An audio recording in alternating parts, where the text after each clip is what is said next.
vamos lá. Vamos estudar agora o conjunto dos números racionais, que é representado pela letrinha Q. Racional, ele vai ser todo número escrito sobre uma forma de fração. É uma razão entre dois números inteiros, certo?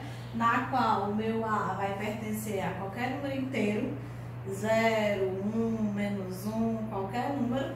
Já o meu B, ele vai pertencer ao meu inteiro, só que com uma exceção, ó. Inteiro asterisco, ou seja, eu estou eliminando zero. Pode ser positivo, pode ser negativo, mas jamais poderá ser zero. Por quê? Porque se eu colocar um zero aqui no lugar do B, não existe uma divisão por zero, é uma indeterminação, tá bom? Então, meu A, qualquer número inteiro, e o meu B, qualquer inteiro menos o zero, certo?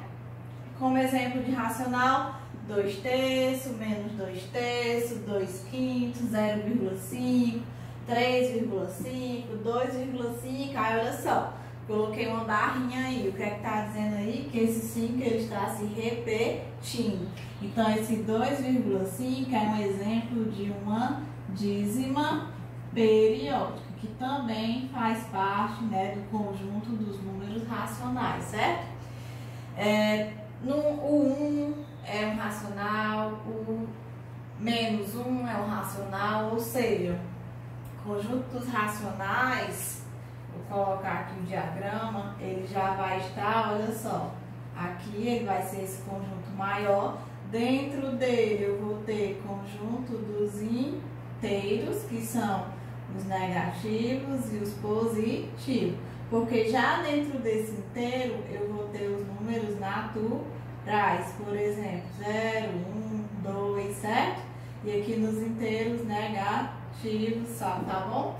Então, o conjunto dos racionais vai desde o zero até todos os naturais, vai desde o negativo para todos os negativos, como também nós vamos ter agora as frações, os números com vírgula, as dízimas periódicas, certo? Nós vamos ter dízimas finitas, que elas terminam, né? Vai ter um final, um decimal finito, aliás. Como nós vamos ter também decimal infinito, que aí é o que recebe o nome de dízima periódica.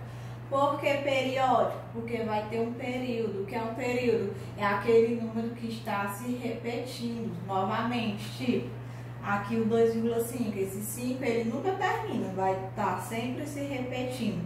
Já os decimais finitos, quando eu faço uma divisão, né, entre esses dois números, por exemplo, eu vou obter um número, né, um número decimal, um númerozinho com vírgula, na qual esse número ele tem um fim, tem uma quantidade de casas decimais para ele.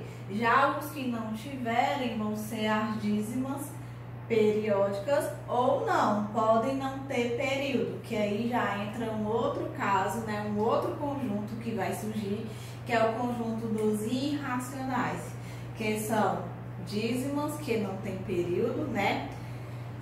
Um outro exemplo de irracional, o π, ele é 3,14 e ele vai ter sempre um número depois e não tem um período, não está se repetindo esses números após a vírgula, certo?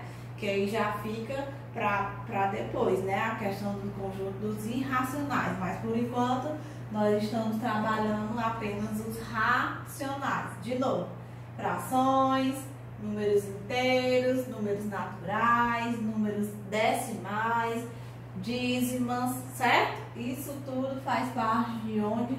Do nosso conjunto dos números racionais. Já que eu falei de dízima, nós vamos ver agora um exemplo, né, para estar descobrindo uma fração geratriz. Pelo nome, geratriz gerou algo, né? Então, que fração gerou essa dízima? É isso que nós vamos descobrir agora, tá bom? Nós vamos ver como é que a gente vai calcular para encontrar uma fração geratriz. Como exemplo, vou colocar aqui 2,555, certo? Quem seria o período? Vou até colocar bem aqui ao lado. O período seria o 5. Esse 5 ele está sempre se repetindo. repetindo. Então, como é que eu vou descobrir qual fração gerou essa dízima periódica, certo? Primeiro passo.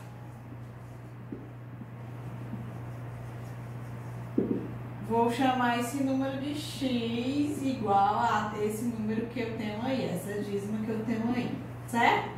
Depois, vou até colocar aqui, ó, 2. Eu vou estar multiplicando, né, esse x e esse 2,55 por nossos decimais, por 10, se não der por 10, por 100, por 1000, ok? Então, se eu multiplicar x por 10, vai ficar 10x. Se eu multiplicar esse número por 10, a vírgula ela vai andar para a direita apenas uma casa. Se fosse 100, andaria 2. Se fosse 1000, 3 e assim sucessivamente. Então, se eu andar a vírgula uma casa, eu vou ter 25,5, 5 e por aí vai. Lembra na aula que eu falei para vocês, gente?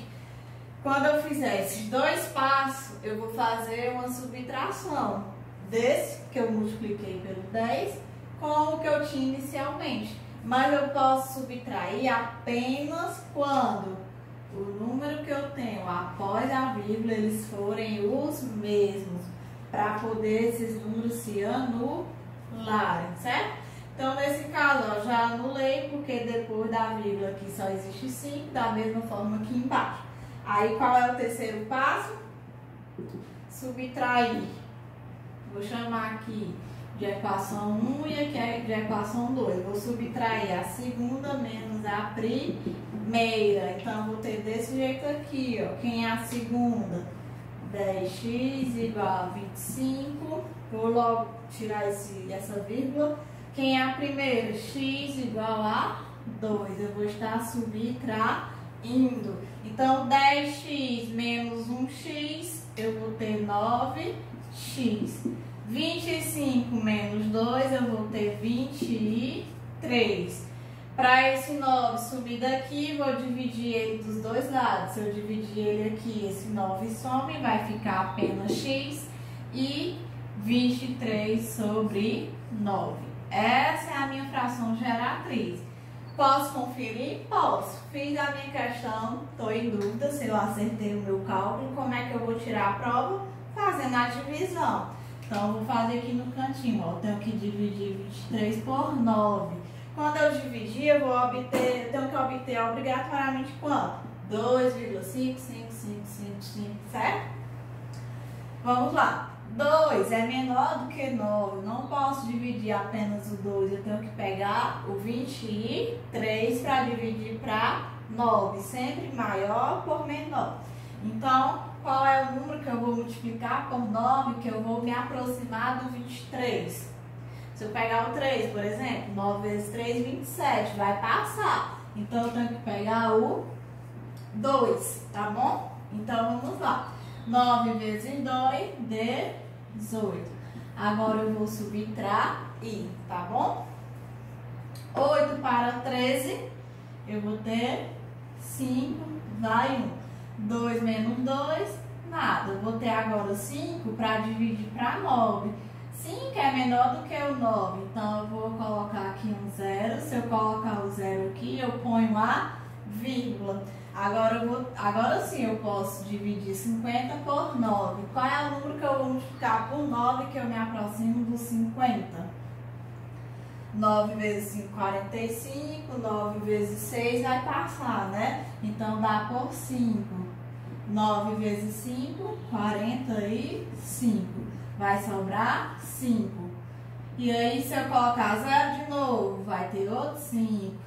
Vai ficar sempre repetindo, né? Sempre sobrando 5.